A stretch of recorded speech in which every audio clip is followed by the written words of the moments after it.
Joining us tonight to discuss is Representative Marilyn Strickland from Washington's 10th District, also a member of the House Armed Services Committee. Thanks for joining us.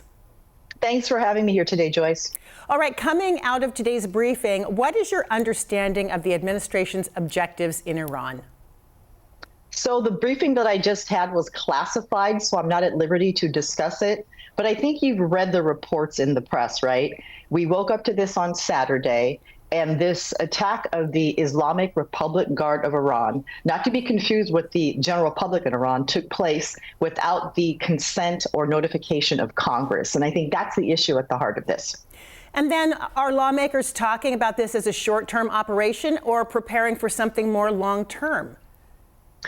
I would always say that as lawmakers go, we always think about the possible long-term ramifications of something. You know, one of the comments that I've made in the press is that we don't want to put our soldiers who wear the United States military uniforms in harm's way. And we've already lost 6 folks. And, you know, our condolences go out to their families. We are praying for the safe return of every person who's wearing the uniform of the United States of America and serving. And at the same time, how it feels, Joyce, is that there's really no stated strategy. And here's what I mean. What is the national security interest for the United States? What role will our allies play? What role will the surrounding nations in the Mideast play? And how long is this war going to take place? And we have not received clarity on many of those things, but I come back again to the fact that there was no notification by Congress. The president did not make the case to the American people before this happened. And so we believe Congress has the constitutional authority, and that has not happened.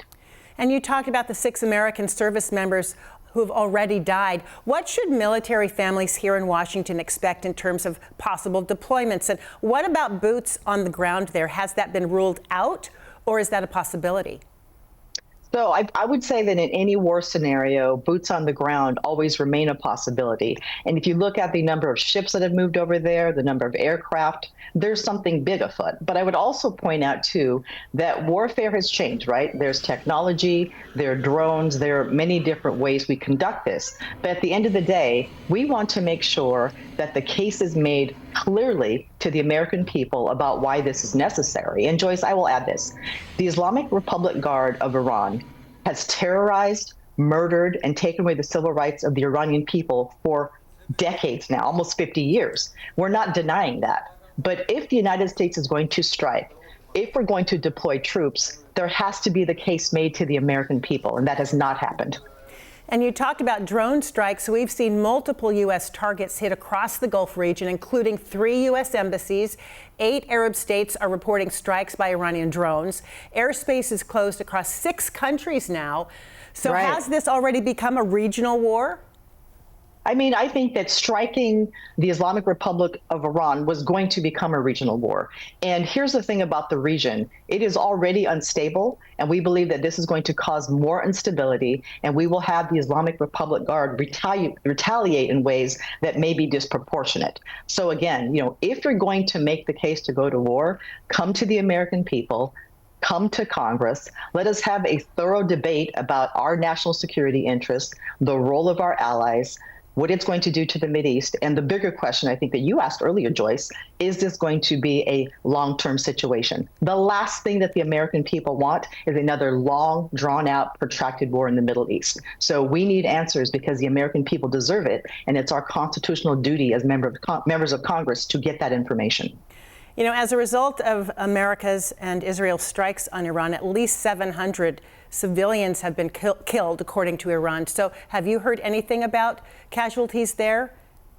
I've not heard anything about civilian casualties, but I do also know, too, that there are efforts by U.S. citizens to get out of the Mideast right now as well. And then finally, the impact to everyday life, especially here at home. At the pump, we're already seeing an uptick, retirement accounts with the stock market taking a hit. The broader local economy, are you concerned about that? I mean, I was concerned about the broader local economy even before this attack took place. And I really appreciate that you raised this issue because the whole conversation about the cost of living and rising prices is even being exacerbated more because of this. Again, the cost of housing, the cost of utilities, the cost of groceries, just the cost of goods and the cost of living.